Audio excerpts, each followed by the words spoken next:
Assalamualaikum warahmatullahi wabarakatuh. Oke, teman-teman, akan saya jelaskan terkait materi tentang aliran pendidikan. Ya, jadi akan kita bahas terkait aliran-aliran yang ada di dalam pendidikan. Jadi, ketika kita berbicara aliran dalam pendidikan, berarti adalah suatu teori atau paham yang diikuti oleh pengguna aliran-aliran ini, pemahaman-pemahaman ini dalam penerapannya di dunia pendidikan.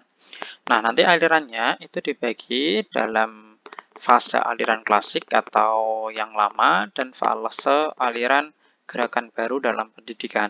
Tentunya semuanya itu memiliki dampak terhadap pendidikan yang kita rasakan saat ini. Apa saja dampaknya dan penerapannya? Oke, kita simak bersama-sama ya. Yang pertama kita bahas adalah aliran klasik yang ada di Indonesia.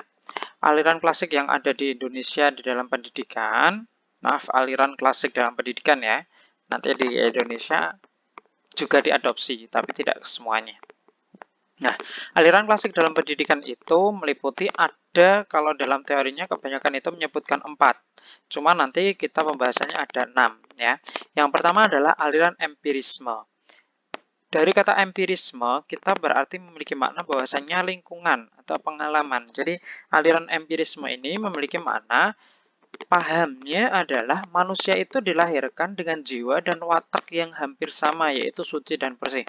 Jadi, aliran ini itu memiliki paham bahwasanya manusia itu lahir semuanya sama. Diibaratkan kertas itu semuanya warnanya putih.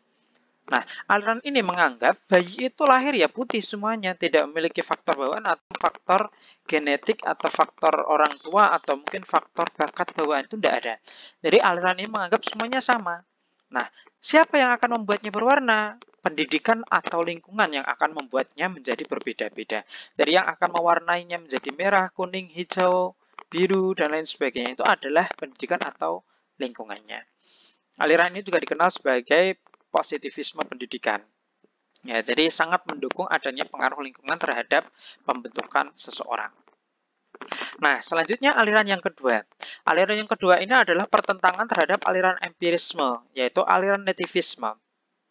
Aliran nativisme memiliki makna bahwasanya sejak lahir, anak itu telah memiliki bawaan atau sifat-sifat dasar yang merupakan faktor keturunan. Atau bisa dikatakan kebalikannya, kalau tadi aliran empirisme itu mengatakan bahwa anak lahir itu warnanya putih semuanya, nah kalau nativisme, anak itu lahir sudah berwarna. Jadi sudah sejak lahir anak itu berwarna merah, kuning, hijau, dan seterusnya. Jadi sudah punya bawaan-bawaan atau bakat-bakat yang dia miliki. Jadi mengesampingkan peranan lingkungan psikososial atau pendidikan. Atau teori ini juga dikenal dengan pesimisme pendidikan. Jadi justru teori ini adalah menganggap pendidikan itu tidak penting atau lingkungan itu tidak penting. Jadi aliran ini menganggap bahwasanya anak itu ya sejak lahir sudah memiliki bakat atau memiliki bawaan keturunan. Kalau dia itu lahirnya pinter, ya pinter. Kalau dia lahirnya itu memiliki bakat menyanyi, ya tidak dilatih pun atau tidak di lingkungan tidak mengajarinya juga dia akan tetap menjadi bakat menyanyi. Jadi aliran ini adalah aliran nativisme atau bawaan keturunan. Anak itu sejak lahir sudah memiliki corak atau warna masing-masing. Nah, selanjutnya yang ketiga adalah aliran naturalisme. Natural, yaitu adalah alam. Ya, hampir sama dengan aliran nativisme, aliran ini juga mengatakan bahwasanya segala sesuatu adalah baik ketika dia baru keluar dari alam. Dan segala sesuatu menjadi jelek ketika ia sudah berada di tangan manusia. Jadi aliran ini juga sama, yaitu adalah pesimisme pendidikan. Karena apa? Manusia itu dianggap adalah justru memperburuk atau membuat manusia itu menjadi jelek. Manusia itu lahir dari alam, keluar dari alam itu pada dasarnya baik semuanya. Tapi manusialah yang banyak atau lingkunganlah yang mengubahnya menjadi buruk. Teori ini juga mengatakan bahwasanya kekuatan alam akan mengajarkan kebaikan yang terakhir secara alamiah sejak kelahiran anak tersebut. Jika salah, alamlah yang akan menghukumnya. Contoh paling mudah adalah misalnya ketika anak bermain pisau, kalau dalam teori empirisme itu kan kita mengingatkan, jangan bermain pisau, pisau itu tajam, nanti melukai. Itu kalau empirisme. Tapi kalau naturalisme, jangan diingatkan, biarkan. Nah, teori ini mengatakan seperti itu, biarkan anak itu bermain pisau, nanti pisau itu akan melukainya sendiri. Jadi kalau anak itu sudah terluka, maka dia akan sadar bahwa pisau itu tajam dan tidak boleh digunakan untuk bermain. Nah, ini mengatakan bahwasanya alam itulah yang menghukumnya. Jadi manusia jangan ikut campur, biarlah alam yang menghukum atau mengajari anak tersebut. Itu aliran naturalisme. Nah, selanjutnya yang keempat, ini aliran sebagai jalan keluarnya, yaitu dinamakan dengan aliran konvergensi. Yaitu aliran penggabungan antara aliran empirisme dan nativisme. Jadi aliran ini mengatakan bahwasanya lingkungan dan pembawaan itu sama pentingnya. Karena apa? Anak itu tidak bisa terpungkiri bahwa dia memiliki faktor bawaan atau genetik. Tapi hal itu tidak akan mampu berkembang tanpa adanya peran lingkungan atau pendidikan. Sehingga dikatakan bahwasanya perkembangan pribadi sesungguhnya hasil proses antara potensi hereditas atau internal bawaan tadi dan lingkungan serta pendidikan atau eksternal. Semuanya mempengaruhi sehingga anak memiliki bakat sejak lahir ketika digembleng dengan baik dalam pendidikan maka akan menjadi bakat yang sempurna. Itu konvergensi. Nah, selanjutnya ada dua teori yang lain, yaitu progresivisme dan konstruktivisme. Aliran progresivisme ini memiliki makna bahwasanya manusia itu memiliki kemampuan-kemampuan yang wajar dalam mengatasi masalah. Peserta memiliki akal dan kecerdasan dan berkembang secara dinamis. Jadi progresif. Jadi ke depan. Jadi aliran ini itu bahwasanya manusia itu kemampuannya akan terbentuk dinamis, akan terbentuk semakin banyak ke depan. Jadi semakin dia itu memiliki pengalaman yang banyak, kemampuan-kemampuan itu akan terbentuk, kecerdasannya akan berkembang semakin baik. Jadi progresivisme. Jadi memandang bahwasanya ke depan itu anak bisa mengatasi masalah, maka kecerdasan dan pengalamannya akan semakin banyak. Nah, selanjutnya yang terakhir itu aliran konstruktivisme, yaitu adalah pengetahuan merupakan interaksi kontinu antara peserta didik dengan lingkungannya. Pengetahuan bersumber dari pengalaman panca indera. Nah, konstruktivisme itu lebih kepada melihat pengalaman masa lalu. Jadi apa yang dilihat, apa yang dirasakan, apa yang dilakukan, yang dijumpai melalui panca indera dan dirasakan dari masa lalu itu akan membentuk sebuah pengalaman atau membentuk sebuah kecerdasan. Jadi semakin banyak pengalamannya konstruktif akan terbentuklah kecerdasan atau akal yang baik. Nah, itu konstruktivisme. Nah, 6 aliran ini memiliki pengaruh terhadap pendidikan yang ada di Indonesia. Contohnya, jadi tidak semuanya. Nah, empirisme. Ini empirisme itu kan mempelajari tentang lingkungan. Jadi lingkungan itu sangat berpengaruh sekali terhadap pendidikan. Sehingga melahirkanlah yang namanya pengetahuan yang berasal dari alam. Apa? Oh, ada namanya aljabar, angka desimal, ada ilmu alam, dan lain sebagainya. Yang mengkaji tentang lingkungan sekitarnya. Itu aliran empirisme. Sehingga muncullah berbagai macam ilmu pengetahuan. Kemudian aliran konvergensi, ini yang paling dirasakan sampai sekarang.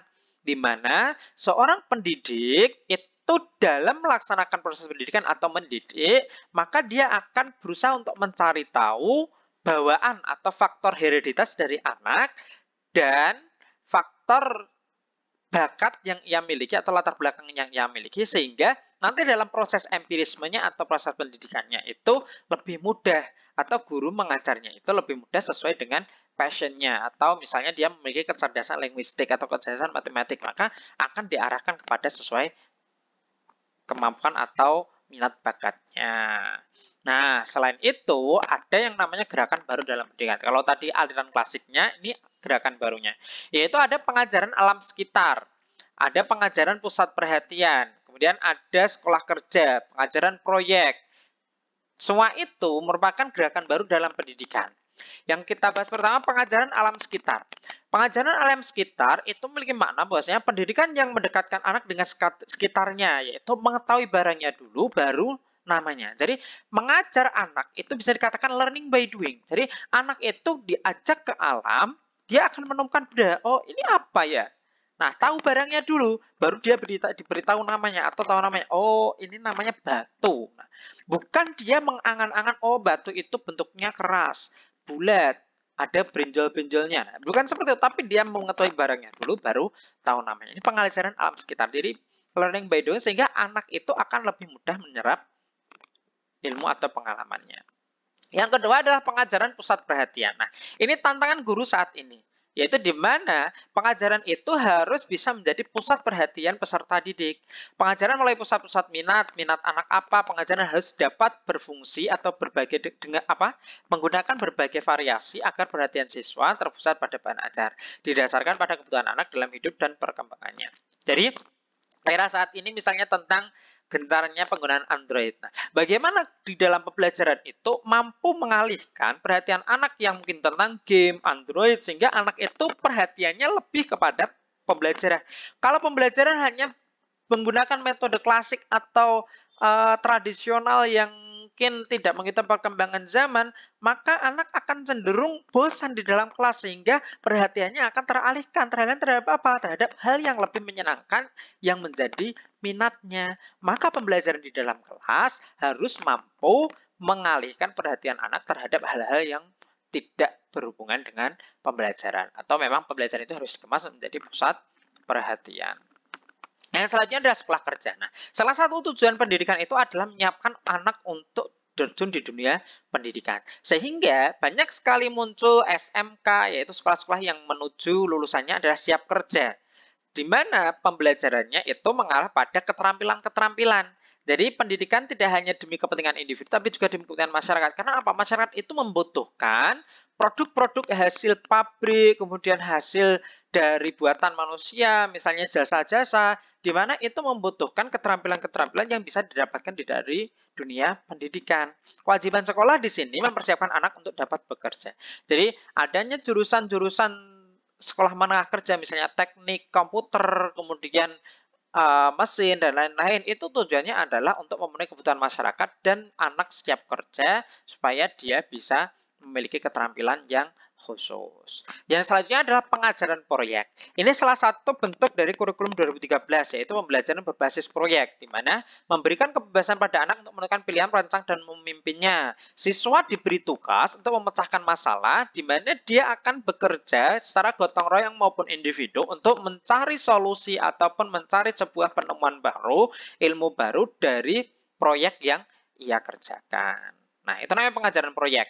Nah, pengaruhnya di Indonesia adanya sekolah alam. Ini banyak ya. Jadi pembelajaran berbasis alam atau sekolah yang berbasis alam itu seperti pendidikan alam terbuka juga ada ekstrakurikuler kepramukaan, pendidikan yang memang sekolah alam yang ada di Jawa Barat, kemudian kurikulum muatan lokal yang menjadikan solusi adanya pembelajaran minat, karena di suatu wilayah misalnya ada, di situ kebutuhannya adalah untuk dunia ukir atau batik, maka SMK-nya akan mencetuskan jurusan batik atau mungkin teknik komputer dan lain sebagainya. Sekolah menengah kejuruan ini sangat banyak sekali di Indonesia sekarang. Pembelajaran berbasis proyek ini sudah diterapkan mulai dari sekolah menengah pertama ya, sudah banyak sekali pembelajaran yang berbasis proyek. Model pembelajaran aktif kurikulum 2013, jadi bukan guru yang aktif, tapi bagaimana guru menjadi fasilitator supaya siswa itu pemikirannya terasah dan tingkat keaktifan peserta didik itu meningkat, atau dikatakan sering dikenal dengan pembelajaran HOTS, High Order Thinking Skill, bukan LOTS ya. Tuh, kemudian aliran pendidikan di Indonesia ada pendidikan taman siswa yang dicetuskan oleh Ki Hajar Dewantara. Nah, ini salah satu, kalau kemarin kita membahas dalam sejarahnya ya, itu adalah pendidikan yang memang dalam waktu itu adalah untuk menanamkan ciri khas pendidikan Indonesia yang tidak ingin dicampur tangani oleh kolonial. Karena apa? Ingin menanamkan nilai-nilai nasionalisme, sehingga aliran ini memiliki prinsip yang paling terkenal itu sistem Among, yaitu adalah ing ngarsa sung tulodo, ing madya mangon karso, tutpuri handayani.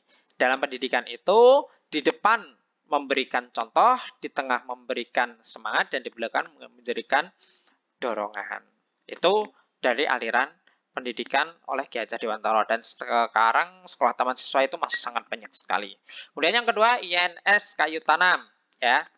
INS Kayu Tanam ini oleh Muhammad Syafi'i yang didirikan di Sumatera Barat, di mana yang terkenal dalam ciri khas pendidikannya, alirannya itu adalah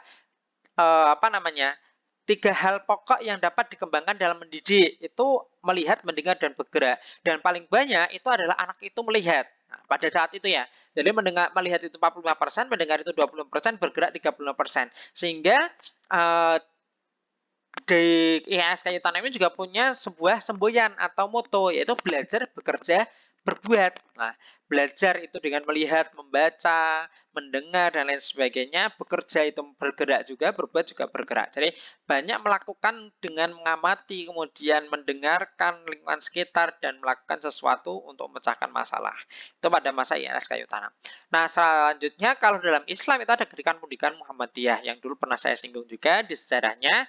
Awal fase Islam itu di Indonesia itu dalam dunia pendidikan itu diawali dari gerakan pendidikan Muhammadiyah, di mana gerakan pendidikan ini aliran Islam, modernisme Islam, yaitu Islam itu jangan sampai tertinggal dari pendidikan modern, tapi ciri khas Islamnya juga harus tetap ada, sehingga diharapkan pendidikan zaman kolonial Belanda yang hanya mencetak pegawai-pegawai berpendidikan yang pengetahuan umum, tapi tidak memperhatikan pendidikan moral dan agama. Pendidikan Muhammadiyah ini lahirlah untuk menjembatani hal itu supaya orang Indonesia yang mendapatkan pendidikan itu juga mengerti tentang moral dan agama. Oke, itu saja terkait aliran-aliran dalam pendidikan. Jika ada pertanyaan, silahkan bisa disampaikan kepada saya, baik di kolom komentar maupun langsung untuk menjapri saya. Terima kasih. Assalamualaikum warahmatullahi wabarakatuh.